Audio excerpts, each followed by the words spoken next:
There's a version of a bad week that doesn't look bad from the outside. You were busy the whole time, the days were full, there was always something happening, always something to respond to or fix or to cover or manage. If anyone had asked you how it was going, you'd have said busy without hesitation. And then Friday arrives and you sit with the week for a moment and almost nothing that actually needed to happen had happened. Not because you didn't work, not because the work you did wasn't the work that mattered. The day filled up with the motion and the motion felt like progress. And at the end of it, the important things were still sitting exactly where they were on Monday morning. That's what this video is about. Not how to be more productive, something more specific and more honest than that. The pattern of filling the day with doing as a way of not having to face the things that actually need doing, and what it costs when that pattern becomes the default. Welcome to the Lead Well channel, where we explore the inner world of leadership, well-being, and what it means to build a business and a life that doesn't break you. My name's Trevor and I've run a multi-award winning restaurant and cocktail bar, but I didn't come from a hospitality background. I built the business from the ground up, learning as I went, figuring it out in real time. And there were years in the middle of that journey where I was extraordinarily busy and extraordinarily unproductive at the same time, where the weeks disappeared into motion and the things that needed the most attention kept getting quietly deferred by the things that were available and visible and immediate. I want to talk about that honestly today because I think it's one of the most common and least examined patterns in hospitality leadership, and because the honest version of it, the version that includes why you chose the busyness sometimes rather than just falling into it, is more useful than any productivity framework that I've ever come across. There's a thing people do when they have something important to work on.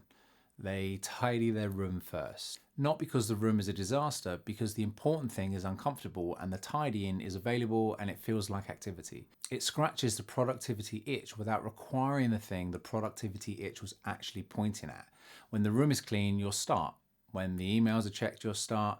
When the post office run is done and the dog has been walked and the Instagram caption has been drafted, you'll start.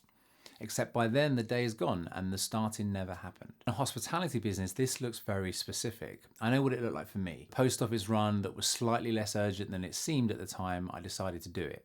Checked messages and emails with the logic that I hadn't had a reply yet, so I'd wait until I had one. Planning events and recording Instagram content or responding to things that could have waited, all while the accounts, the rota, the training conversations, and the things that actually moved the business sat in the background waiting. At the time, you feel busy. You don't feel productive. You know the difference, it's in there somewhere, but you don't say it out loud and you don't really admit it because admitting it would mean engaging with the thing that you've been avoiding all morning, and the whole point of the busyness was not to do that. The room tidying is not laziness, and I want to be clear about that because I think the lazy framing is one of the least useful ways to think about this. The room tidying is a coping mechanism. It's the brain choosing something manageable over something uncomfortable. It's motion as a substitute for the harder kind of progress. And it makes a certain kind of sense when the harder kind of progress feels genuinely out of reach. Which brings me to what's usually underneath it. Here's the thing about the avoidance busyness pattern that makes it particularly hard to break. At some point, the self-awareness about what you're doing arrives, and instead of producing a course correction, it produces something much worse.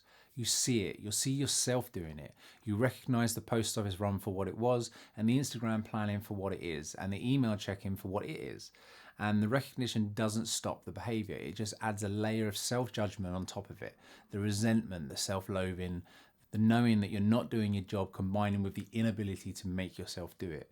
That particular combination, the seeing clearly and the still not being able to act, is its own special kind of suffering because you can't even defend yourself to yourself. You know, and knowing doesn't help. And the burnout and the anxiety and the darker periods and the self-medication and the whole picture gets worse. The avoidance produces self-judgment. The self-judgment produces shame. The shame makes the important work feel even more insurmountable. The insurmountable feeling produces more avoidance, and it goes round and around and around. The logic of the spiral is completely clear from the outside and completely invisible from inside of it. I'm not sharing this to be heavy about it. I'm sharing it because I think a lot of founders in this industry have lived some version of this and have never heard a name for it properly. They've told themselves that they're lazy or weak or they're not cut out for this, when actually they were caught in a pattern that the industry and the pressure of the burnout and the absence of any structural support had created. Not a character flaw, but a consequence. And consequences can be addressed when you see them clearly. which is what the rest of this video is about. I want to name something that I think is specific to hospitality founders and that the industry makes almost impossible to see clearly because it celebrates the behavior rather than questioning it. I've always been a hands-on owner. I believe in being on the floor at least once or twice a week. It keeps me connected to what's actually happening within the business. It affects the labor percentage positively. It means the team see me at their work rather than above it.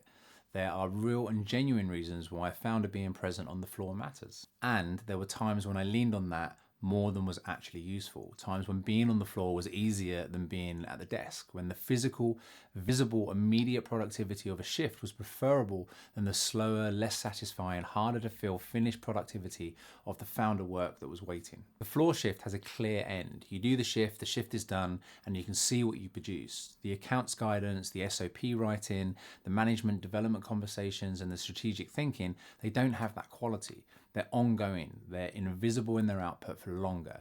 They require the kind of sustained, uninterrupted attention that a hospitality environment makes almost structurally impossible. So when the choice presents itself, even unconsciously, the floor wins. And the industry cheers because the industry has always celebrated the founder who is in the work, the one who rolls up their sleeves, the one who never asks anything from their team that they wouldn't do themselves. That's the hospitality identity. That's what the culture holds up as a model. What the culture doesn't acknowledge is that a founder spending the majority of their time doing staff level work is not a virtue. It's a symptom, either of a business that doesn't have the systems or the people to run without constant founder intervention, or of a founder that has found a very acceptable looking way to avoid the work that actually requires them specifically. I was both at different times, and I suspect a lot of founders watching this will recognize both too. Before I go any further, I want to mention the Lead Well community. It's a free space for hospitality founders where we have the honest conversations that this industry usually avoids. The link's in the description. Come and find us. Let's get back to the video. Here's the reframe that I think makes the most practical difference. Not a motivational speech, but a numbers conversation. When a founder covers a shift, they save the labor costs of that shift. That number is visible and it lands as a positive. It shows up somewhere and it feels like a contribution. What doesn't show up anywhere is what the shift cost in founder time, the strategic conversation that didn't happen, the training framework that didn't get written, the accounts review that got deferred again, the supplier relationship that needed attention, the management decision that was made reactively rather than thoughtfully because there was no protected time to think about it properly. All of those things have a value to the business that is significantly higher than the labor cost of that shift that replaced them. But they're invisible. They don't appear on a line anywhere. Their absence doesn't register as a cost until it compounds into something that does, usually a problem that would have been avoidable if the founder had been doing their actual job. Most independent hospitality founders come to the business from one of two places. Either they built it with no prior business experience, like me, which means their default sense of where their value lies is in the doing rather than the leading because the doing is what they know. Or they came up through the ranks, through kitchens or front of house or operations, and the transition to owner felt like a logical next step. But the mindset of the operator never fully shifted to the mindset of the founder. Either way, the result is the same. A fundamental misalignment between where the founder is spending their time and where their time actually produces the most value. And that misalignment is almost never addressed because the industry doesn't give you the language to see it, and the culture actively celebrates the symptoms of it. Knowing when to step in and when to delegate is, by my measure, one of the hardest things to manage as a founder in hospitality. I'm not pretending otherwise. The hands-on mentality is what got most of us here. The long hours culture of the industry means the expectation of always being in the work is built from the beginning. Changing that isn't a single decision, but it starts with being honest about what your time is actually worth and what it's actually being spent on. I want to be careful about how I land this because I don't want to create the impression that I'm describing a version of hospitality leadership that isn't real. You're going to cover shifts, sometimes because you have to, and sometimes because it's the right thing to do, and sometimes because the business needs it and you're the one that's available. That's the reality of running an independent venue right now, and I'm not going to pretend otherwise. The labor pressures, the margins, the current state of the industry, all of it means that founders are doing operational work that in an ideal world they wouldn't be doing. And that's okay. The problem is when the operational work starts as a default instead of an exception, when the drift from founder to operator happens so gradually and so completely that there's no longer a clear picture of what the week should look like. No reference point from which to measure how far you've moved, no North Star to find your way back. That's what I'm suggesting you build. Not a perfect week where you never step on the floor and all of your time is spent in high-level strategic thinking. That's not hospitality. That's an absolute fantasy. A North Star, a specific, honest, written down picture of what the ideal distribution of your time looks like. What should be yours to do and what should belong to someone else. What the floor shift should cost in terms of frequency and duration before it starts displacing the things that only you can do. What your core owner work actually is and what it needs in terms of protection time each week to actually happen. Having that picture, even if you only hit 50% of it at the time, changes everything, because when you drift, which you will, you'll have something to drift back into.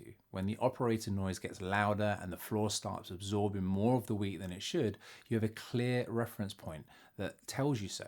Not a specific vague unease, a specific picture that says this is not what this week is supposed to look like and here's what needs to change. Good people, good training, good leadership. All three of those start with a founder who knows what they want, what the business needs, and what needs to happen to get it there.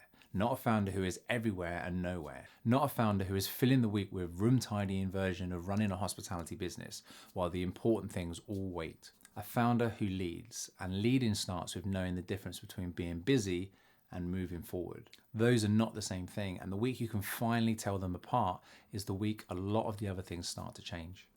We started with the week that ends in exhaustion and nothing real having moved, the full diary and the empty progress, the motion that felt like leadership but turned out to be displacement. What I want you to take from this is not a system or a framework or a set of rules about how your week should look. What I want you to take is the honest question. What am I avoiding right now? What is the important thing that the busyness is a substitute for? What would I be doing if I put down the room tidying and sat with the actual work? That question, asked honestly and regularly, is more useful than any productivity tool that I know, because the answer to it tells you exactly where the North Star is pointing to, and that's where the movement actually happens. If you enjoyed this video, feel free to give it a like and a subscribe. It helps me, it helps the channel, and it helps people like us find the content that really matters. And as always, I'd love to remind you that you matter too. Don't forget that.